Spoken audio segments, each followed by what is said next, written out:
Ave Maria, cheia de graça, o Senhor é convosco. Bendita sois vós entre as mulheres, bendito é o fruto do vosso ventre, Jesus. Santa Maria, Mãe de Deus, rogai por nós, pecadores, agora e na hora da nossa morte. Amém. São Padre Pio, intercedei por nós. Olá, caríssimo, paz e bem, Deus abençoe e carrega até você conosco o poder transformador da Sagrada Escritura. Meus irmãos, o que é a palavra? O que é a Sagrada Escritura? É aquilo que a gente ouve na Santa Missa, todos os domingos ou todas as Santas Missas, onde o padre celebra ou o diácono proclama. Essa é a Sagrada Escritura, onde o primeiro leitor faz a leitura, onde o salmista ou faz a proclamação ou ele canta. É a segunda leitura, é aquilo onde acontece nos grupos de orações, pastorais e movimentos, onde faz a leitura da Bíblia. Isso é Sagrada Escritura. Só que, qual é o poder transformador da Sagrada Escritura, da Palavra de Deus? Qual é? Você já parou para pensar sobre isso?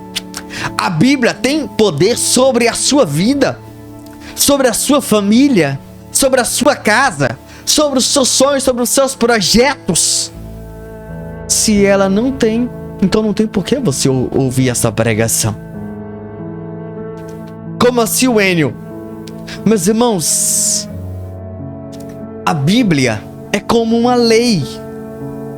Você precisa cumprir, dar pleno cumprimento o que está escrito na Sagrada Escritura, desde o Gênesis ao Apocalipse. E aquele que ignora a Bíblia, ignora o próprio Cristo, o próprio Jesus. Entende? E se você ignora a Bíblia, você ignora o catecismo, porque o catecismo tá na Sagrada Escritura. Tá lá a Bíblia. Entende? Então quer dizer que se a Bíblia está no catecismo, então eu preciso cumprir o que está no catecismo. E se no catecismo está a tradição, então está a doutrina da Igreja Católica. Esse é o poder. Se você, como pai, como mãe, como leiga, não der cumprimento, então não tem por que você estar na missa, no grupo de oração pastoral movimento. A palavra leiga não quer dizer que você não tem conhecimento. Quer dizer leigo significa o seu modo de vida. Entende? Quando fala consagrados, é para os sacerdotes, frei e freiras. Esses são os consagrados. E leigos é para aqueles que vão casar, um matrimônio. Então você é um leigo se você vai casar ou é casado. Entende? Você é leigo. Mas se você vai estar na freira ou sacerdote, então você é consagrado. Então entenda essa palavra. Leigo não quer dizer que não tem conhecimento do que está na Sagrada Escritura. Não quer dizer isso. Que muitas vezes a gente fala assim: ah, eu sou leigo nessa parte. Entende? Não tem nada a ver com isso, certo? Não se encaixa na religião leigo isso. Entende? É um modo de vida. Só quis explicar. É um estado de vida religioso na igreja, para que você entenda. Mas o que a gente pode entender sobre o poder? Vamos de fato colocar isso na prática? A gente entender uma coisa. Existem duas palavrinhas que a gente precisa entender. Logos. O que é logos? É ouvir o evangelho, ouvir a primeira, o salmo ou a segunda leitura. Isso é logos. Mas existe uma coisa chamada rema. Rema é praticar aquilo que você ouviu, o logos.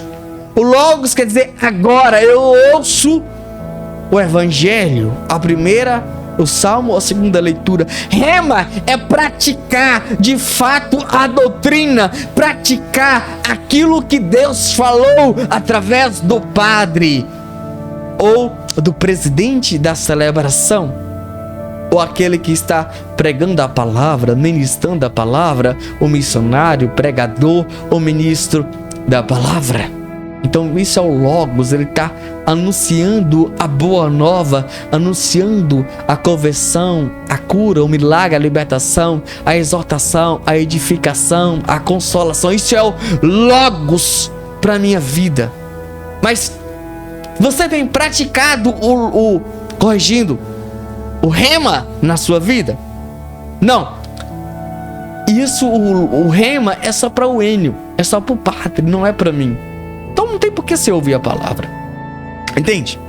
Mas só que tem um grande detalhe. Tem a diferença em ouvir e escutar. Tem muita gente ouvindo, mas as pessoas não estão escutando. O que é ouvir? A gente ouve muita coisa. Como assim? Você tá andando, ó, você ouve um barulho, você ouve um som, você vê uma conversa de alguém, você vê um barulho, pá, pá. Você ouve um barulho. Mas o que é escutar? Escutar é: senta para escutar o evangelho. Senta para escutar o que Deus tem para te falar. Deus está falando, então vamos escutar. Jesus, ele dizia: todos sentaram para escutar a boa nova. Em uma relfas, escutaram. Então eu falei: eu preciso escutar o que Deus tem para falar, para dar pleno cumprimento. Escutar. Fala aí: eu preciso escutar a palavra de Deus. O que quer dizer? Escutar é ruminar, é praticar, é viver. Você precisa viver a palavra. Você precisa ser evangelho vivo. Você tem que dar testemunho da palavra. É isso. Mas entenda uma coisa aqui. Vamos entender isso na prática? Vamos lá? Vamos viver isso. Você vai ao médico, você tá... Deus o livra, uma enfermidade, você tá enfermo. Você fala, você vai no prontuário, no consultório, fala: doutor, médico, eu estou sentindo isso. Ele vai medir sua pressão, ele vai ferir a sua pressão, ele vai abrir seu olho, ó, regalar seus olhos, ele vai olhar sua garganta, talvez ele vai olhar o seu ouvido. Então ele vai fazer uma avaliação sobre o seu corpo, como o seu corpo está. O corpo é você. E ele vai assim: ó, paciente, tô aqui receitando você tomar esses medicamentos. Ó, você vai tomar medicamento 1 durante 7 dias por 6 em 6 horas. Medicamento 2, você vai tomar durante 3 dias esse medicamento em gota, na boca. Você vai tomar esse medicamento, que é em comprimido, durante 6 meses. E daqui 1 mês você vai voltar aqui para ver se você teve melhora ou não. Percebe? Isso ele receitou o medicamento. Só que entenda uma coisa, você ouviu? Só que eu pergunto: você parou para escutar ele, para colocar em prática? Você não, eu ouvi, mas esse médico tá biruta, então cancela, vou procurar outro. Ou você escutou e falou assim: não, vou lá na farmácia, vou comprar esses medicamentos, vou tomar e daqui 1 mês eu volto. Como é que é isso na sua vida? Porque muita gente que ele fala assim, ele receita para tomar 7 dias. Não, eu melhorei, eu sou meu próprio médico, eu já vou parar de tomar. Então, se você é assim, significa que você não para ouvir Deus, não escuta Deus. Você não tem escutado o Senhor, não tem sentado para escutar. Ou então você tem receitado os seus próprios medicamentos. Entende? O médico passou para 1 mês. Não, eu tô bem, então não vou voltar lá não para ele me olhar. Não vou, não precisa não. Para ele fazer o desmame, ou ele dizer, te autorizar a parar de tomar o medicamento, dizer tá liberado, não precisa tomar mais. Não, eu próprio me receitar. Eu sou o próprio médico, eu conheço o meu corpo, eu sei o que é melhor. Mas se você conhece, você sabia o que é melhor, por que você procurou um médico para ir? Entende? Você precisa entender uma coisa. Muitas das vezes nós estamos assim: melhorou, vou parar, vou cessar de tomar esse medicamento. Já tô bem, então não preciso mais. Vocês estão entendendo o que está acontecendo muitas vezes conosco? Por exemplo, você vê lá, você tá trafegando no seu carro, na rua, tá dirigindo, e você vai lá, sendo limite de trânsito 60 por hora. Você tem que obedecer. Você viu e tem que obedecer. Se você passar de 60 dentro da cidade, tô dando um exemplo, você vai ser multado. Entende? E se você não pagar a multa, você vai perder ponto. Você pode correr o risco de perder a sua habilitação. Então você logo paga, você obedece. Entende? Você obedece. Uma obediência. Meus irmãos, veja bem. Você olha na internet e você vê que está aberta as inscrições para tal concurso em tal lugar. O que acontece? Você olha as regras e junta toda a papelada que precisa, faz a inscrição e ainda paga a inscrição.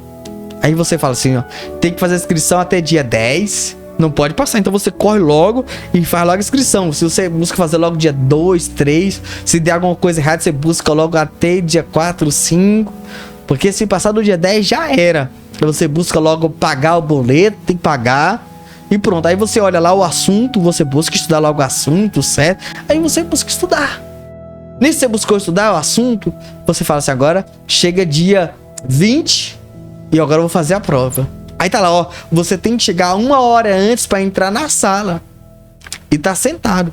Que depois, 1 hora antes, aí meia hora antes de iniciar a prova, o portão fecha. Portão fechado já era, não entra mais. Você tem que levar caneta azul, transparente. Você pode levar uma refeição, um lanchezinho para lanchar. Mas isso você não pode, então você obedece. É isso. E aí, se você passar, mesmo assim você tem que passar no hospital para ver se como é que tá a sua saúde. Se a sua saúde não tá bem, você não pode tomar posse. Não pode. Então você tem que obedecer todas as regras do concurso público e depois tomar posse no local onde você passou. Para que área você foi. Tá entendendo muito bem o que quer dizer? Obedecer as regras. Aí eu pergunto, você tem obedecido a Sagrada Escritura? A Deus, o Senhor, ou não? Não, eu faço o que eu quero, do jeito que eu quero. Entende? Você imagine só um carro. Ele sabe que ele vai andar 100 km por hora. E ele precisa colocar 10 litros de gasolina. Ele coloca 8, vai chegar no seu destino? Não vai chegar. Não adianta você somente colocar 8. Se você não obedecer a risca, ao pé da letra, não vai dar certo. Ou você coloca 10, ou você coloca maior que 10 litros de gasolina. É assim também somos nós. Ou a gente obedece ao pé da risca, que muitas das vezes a gente tá bem assim, ah, Deus é misericordioso, Deus é bom, Deus é amor, Deus perdoa. Meu irmão, a gente tem que parar com isso, de colocar desculpa. Deus é amor, Deus diz, Deus é, meu irmão, Deus é maravilhoso, Deus é bom, Deus perdoa, Deus te perdoa. Mas por que você segue a risca a regra do concurso público, de dirigir, de colocar o combustível? Por que as coisas de Deus aí não pode obedecer, ser obediente? Aí depois aí você, mas por que a palavra não me curou, não me libertou? Mas porque você não é obediente. É isso que tem atrapalhado a ação de Deus na sua vida, dentro da sua casa, da sua família. Aí você fala, mas por que eu rezo, mas graça eu não alcanço, cura eu não alcanço? É porque você não obedece a palavra. Você não obedece o que Deus tem te falado. Você não tem parado para escutar, você tem sido cabeça dura. Nós temos que ser cabeça dura. Obedecer é colocar em prática. Dizer, se Deus me falou que isso é pecado, é pecado. Se Deus falar fazer isso, eu vou fazer. Se Deus me falou para lançar azeite, eu vou lançar em obediência à tua palavra. Se Deus me falou para mim, eu vou. Se Deus me mandou caminhar 2 milhas, eu vou caminhar 2 milhas. Quais tem sido a sua perspectiva de vida? O poder da palavra. A palavra só tem poder quando o Senhor encontra um coração aberto, que dá livre acesso, liberdade. O Senhor, ele não vai invadir. O Senhor não vai meter o pé, não vai quebrar, não vai obrigar, não. É se você abrir, ele entrará e fazer ali morada. Eu pergunto para você, meu irmão, você, minha irmã, se você vai abrir o teu coração para o Senhor. Deus só pode fazer na sua vida se você permitir, se você autorizar, se você deixar.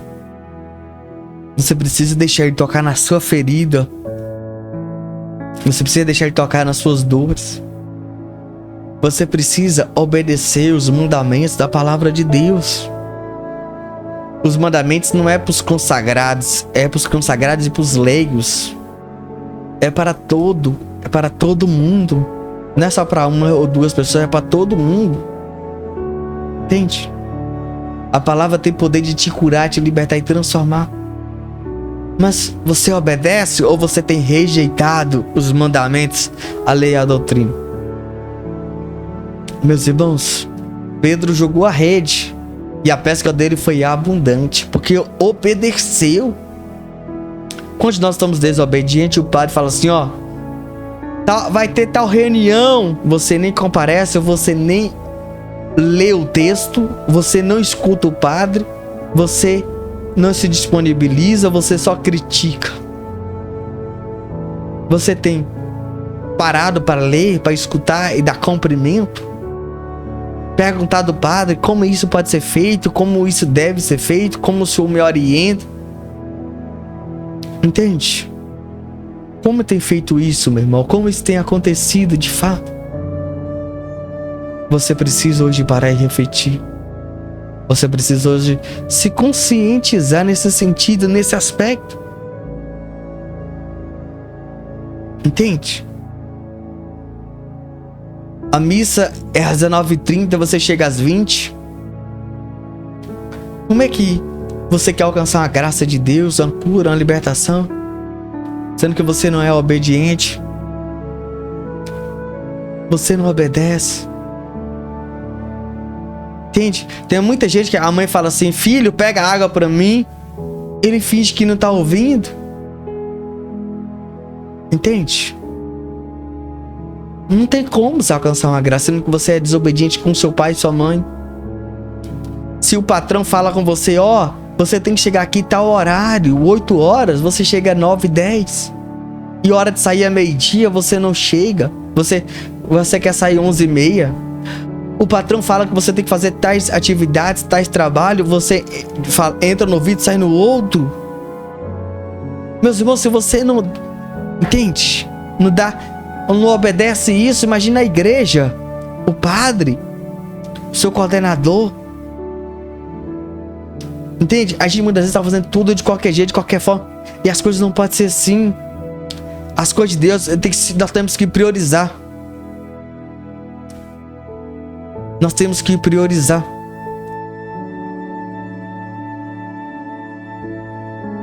Você precisa obedecer.